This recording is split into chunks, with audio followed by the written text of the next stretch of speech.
సాధారణంగా నేను వ్యక్తిగత ప్రశ్నలు అడగను, కానీ ఇది మటు కొంచెం గీత దాటి అడుగుతున్నాను. మీరు చిన్న వయసులోనే, పిల్లలు చిన్నప్పుడే మీ శ్రీమతి గారు పరమపదించినా కానీ అలాగే ఉండిపోయి పిల్లల్ని పెంచిన పద్ధతి గురించి చాలా చాలా గొప్పగా చెప్తారు. మీ శ్రీమతి గారి గురించిన విశేషాలు పంచుకుంటారా? మీకు అభ్యంతరం లేకపోతే? మా అభ్యంతరం ఏం లేదండి, ఇందులో ఉన్న విషయం మాట్లాడుకోవటం, ఓపెన్గా మాట్లాడుకోవటం. నేను ఇంటర్ చదివే రోజుల్లో మా ఆవిడ కూడా ఇంటర్ చదివేది. సో మీరిద్దరు కాలేజ్ మేట్స్. అక్కడే మేమిద్దరం లవ్ చేసుకున్నాం. లవ్ చేసుకుని, లవ్ అంటే ఊరికే ఏదో ఆర్టిఫిషియల్ లవ్ కాదు, అది న్యాచురల్గానే లవ్ చేసుకుని లవ్ని పెళ్లి చేసుకుందామని ఆ డెసిషన్కి వచ్చేసాను. ఇద్దరం ఇంటర్మీడియటే చేసేసుకుందామంటే చేసేసుకుందాం. ఆ అమ్మాయి ఒక్కతే కూతురు. అప్పటికి మా బ్రదర్కి, నాకన్నా పెద్ద అతనికి పెళ్ళి అవ్వాల. సో ఇంట్లో అబ్జెక్షన్ వచ్చింది, పెద్దాడికి పెళ్ళి అవ్వకుండా నువ్వు ఎలా చేసుకుంటావు? అవతల వాళ్ళు తొందర పెడుతున్నారు, పెళ్లి చేసుకోవాలి, మాటకి కట్టుబడి ఉండాలి. సో పదా చేసుకుందామని చెప్పేసి ఫ్రెండ్స్ అందరి మధ్య పెళ్లి చేసేసుకున్నాను నేను. మా ఇంట్లో కూడా తెలియదు. విజయవాడలోనే ఇదంతా? విజయవాడ. చెప్పలేదని, పిలవలా మా అమ్మని మా నాన్న ఎవరిని పిలవలా నేను. పెళ్లి చేసేసుకున్నాను. పెళ్లి చేసేసుకుని కాపురం పెట్టేశాను. ఇక ఆ తర్వాత మద్రాసు చెక్కేయటం, ఇక అక్కడి నుంచి పిల్లలు పుట్టడం. మద్రాసులో ఉండగానే రవికి అప్పుడు 6 ఏళ్ళు, రెండో అమ్మాయికి 4 ఏళ్ళు, మూడో అమ్మాయికి 2 ఏళ్ళు. ఆ టైంలో మా ఆవిడ చచ్చిపోయింది, మద్రాసులోనే చచ్చిపోయింది. ఇక బాడీని కూడా ఇక్కడ తీసుకురాల, అక్కడే క్రమేషన్ చేసాం. చేసేసినాక ఒక 2 ఇయర్స్ ఏం చేయాలి నాకు అర్థం కాల. ముగ్గురు చిన్నపిల్లలు నా పక్కలోనే ఉండేవాళ్ళు, నా పక్కలోనే పడుకునేవాళ్ళు. ఒకళ్ళు పొట్ట మీద, ఒకళ్ళు ఈ పక్క, ఒకళ్ళు ఆ పక్క. ఒక చిన్న ఇంట్లో ఉండేవాళ్ళం. అప్పటికి పెద్ద డబ్బులు కూడా లేవు, తీసుకెళ్ళిన డబ్బులు అయిపోయినాయి, వేషాల రాలేదు. ఇంకా ఏం చేయాలి అని ఒక 2 సంవత్సరాలు మదన పడ్డా. చాలామంది పెళ్లి చేసుకోమని, పిల్లల్ని మేము చూసుకుంటామని ఇలా మొదలెట్టారు. ఆఖరికి రామారావు భార్య తారకమ్మ గారు కూడా వచ్చి, నాయనా పెళ్లి చేసుకో, నువ్వు లేట్ వయసులో ఓల్డ్ ఏజ్ వచ్చిన తర్వాత పిల్లలంతా పెళ్లి చేసుకుని వెళ్ళిపోతారు, నువ్వు ఒక్కడవే, మాట్లాడటానికి కూడా ఎవరో ఉండరు, కాబట్టి నువ్వు పెళ్లి చేసుకోమని చెప్పారు. రామారావు కూడా చెప్పాడు. చెప్తే నేను మెంటల్గా డిసైడ్ అయిపోయా. నాకు చదువు రాలేదు, నా పిల్లల్ని నేను చదివిస్తా. ఒకవేళ మళ్ళీ పెళ్లి చేసుకుంటే అవి వచ్చామో చూడొచ్చు, చూడకపోవచ్చు, మళ్ళీ 3 కాపురాలు అవుతాయి, ఈ బాధపడలేమని మా అమ్మ ఇంటికాడ ఉంది. మా అమ్మని వెళ్ళి అడిగా.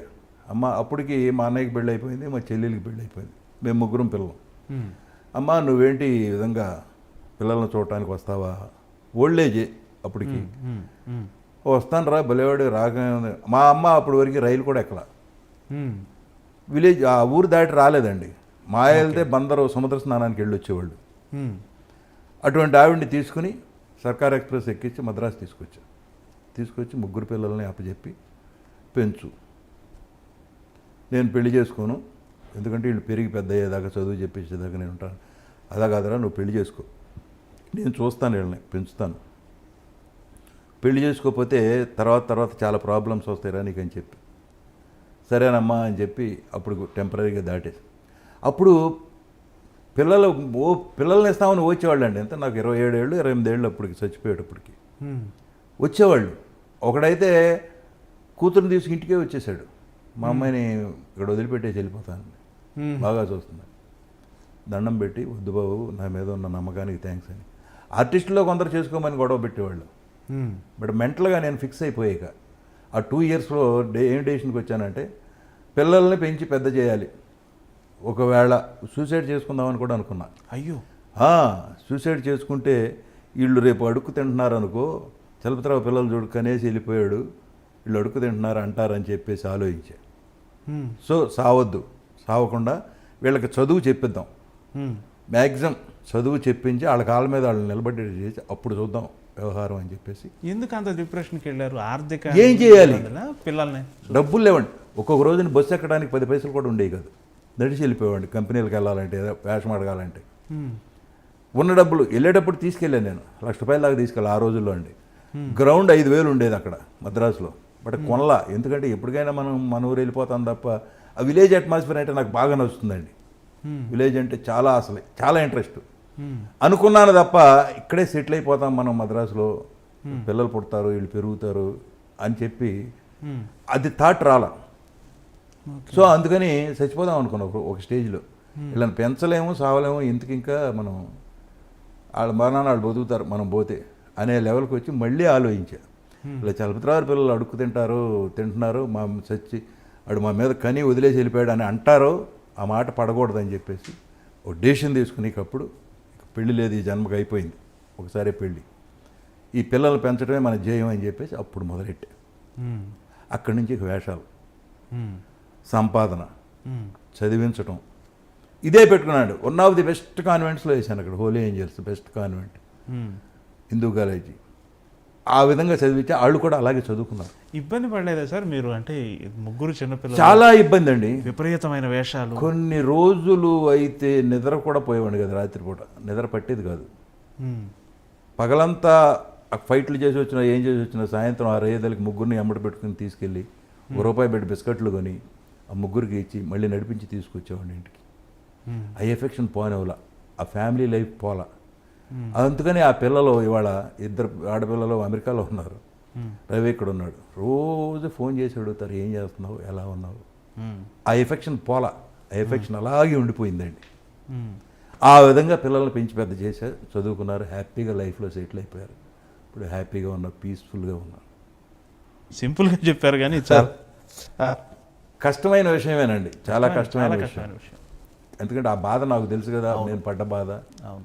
అన్ని బాధలు కూడా ఇవాళ ఆ దేవుడు మీకు అంత గొప్ప మంచి జీవితాన్ని, మంచి అద్భుతమైన పిల్లల్ని ఇచ్చాడు, అద్భుతమైన పిల్లలు. నేను అదే చెప్పాను, చదువు ఇచ్చాడు. దాంతో ఇవాళ హ్యాపీగా ఉన్నా భగవంతుడు కదా అన్న బెటర్. ఒక పరిపూర్ణమైన జీవితం. అవునండి, నిజంగా. సార్, నటునిగా మీది 5 దశాబ్దాల ప్రతిహత వెళ్ళిపోతాం. ప్రొడ్యూసర్గా కూడా మీరు గొప్ప సక్సెస్సే పొందారు.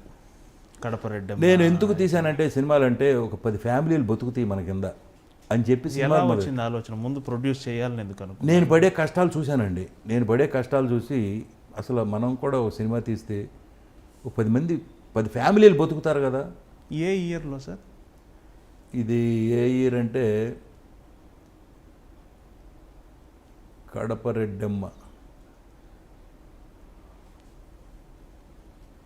92 90 ఆ రేంజ్లో అండి.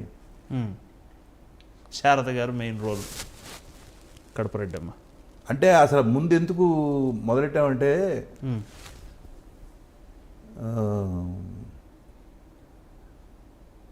ఈ మన మలయాళం నుంచి ఒక సినిమా కొనుక్కొచ్చాడు. అంటే వాళ్ళు చెప్తే ఏడుస్తారు అనుకోండి కొంతమంది. మమ్ముట్టి చేశాడు ప్రేమ ఖైదీ. ఓకే, అది మా కథ అని చెప్పేసి రైటర్స్ అమ్మేసుకున్నారు. బట్ అది తీసుకొచ్చి ఆ మమ్ముట్టి వేసిన వేషం శారద గారిని చేసి కథ తయారు చేయించాను. సినిమా ఎందుకు తీద్దామని ఆలోచించిందంటే ఆ మేకప్ మెన్లు, కాస్ట్యూమర్సు వాళ్ళంతా తీయండి సార్ ఓ సినిమా మేమంతా బతుకుతామని అంటే దానికోసం అని మొదలెట్టాడు. బడ్జెట్లో తీద్దాం, చక్కటి బడ్జెట్ వేసి 1 మంత్లో సినిమా తీసేద్దాం, బిజినెస్ అయితే అవుతుంది, లేకపోతే రిలీజ్ చేద్దాం. పెద్ద అందులో అప్పుడెంత అండి, 3 లక్షలు 4 లక్షల కాపీ వచ్చేది ఫస్ట్ కాపీ. దానికోసం ప్రేమ ఖైదీ తీసుకుంటే ఆ ప్రేమ ఖైదీ ఆ రైటర్స్ వేరే వాళ్ళకి అమ్ముకున్నారు. అమ్ముకుని నాకు కడప రెడ్డమ్మ కథ ఇచ్చారు. సరే కడప రెడ్డమ్మ తీసా.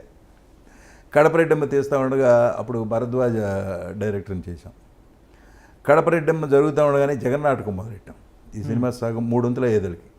భరద్వాజకి కోపం వచ్చింది, నేనుండగా నువ్వు 2వ సినిమా ఇంకోళ్ళకి ఇస్తావా నాకు ఇవ్వకుండానని. అతనికి కోపం. సరే ఇంటర్నల్ పాలిటిక్స్ చాలా ఉన్నాయి, అన్నీ చెప్తే బాగాది వాళ్ళ. సరే వెంటనే మోహన్ గాంధీతో జగన్నాటకం మొదలెట్టాం. అది 3 వంతుల ఏదలకి ముత్యాల సుబ్బయ్యని పిలిచా. ఎస్పి బాలసుబ్రహ్మణ్యం గారు హీరోగా పెళ్ళంటే నూరేళ్ళ పంట మొదలెట్టారు. అంత ఇతనికి కోపం వచ్చింది. సో నేను చూసా ఈ సినిమాలో ఫస్ట్ బాలకృష్ణతో ఒక సినిమా మొదలెట్టామండి. ఒక 4 పార్ట్నర్స్, కలియుగ కృష్ణుడు అని ఆ సినిమా తీసాం. దానిలో ఒక 7 లక్షలు మిగిలింది, తలా 2 లక్షలు మిగిలింది ఆ రోజుల్లో. అక్కడి నుంచి ఒక 10 ఫ్యామిలీలు బతుకుతాయి కదా మనం సినిమా తీస్తే అనేది పడిపోయింది మైండ్లో. దానికోసమని సినిమాలు మొదలెడితే ఈ డైరెక్టర్లతో బాధపడలేక ఇక మనం సినిమాలు తీయకూడదురా అని చెప్పి మానేశా. ఇండస్ట్రీ ఓ మంచి ప్రొడ్యూసర్ని పోగొట్టుకున్నారు. పోగొట్టుకున్నారు. నేనేం చేయను, ఇది తీస్తే ఇది మొదలెడితే ఆడికి కోపం, అది మొదలెడితే ఈడికి కోపం. ఓకే. అందుకు ప్రొడ్యూసర్ అయ్యానండి.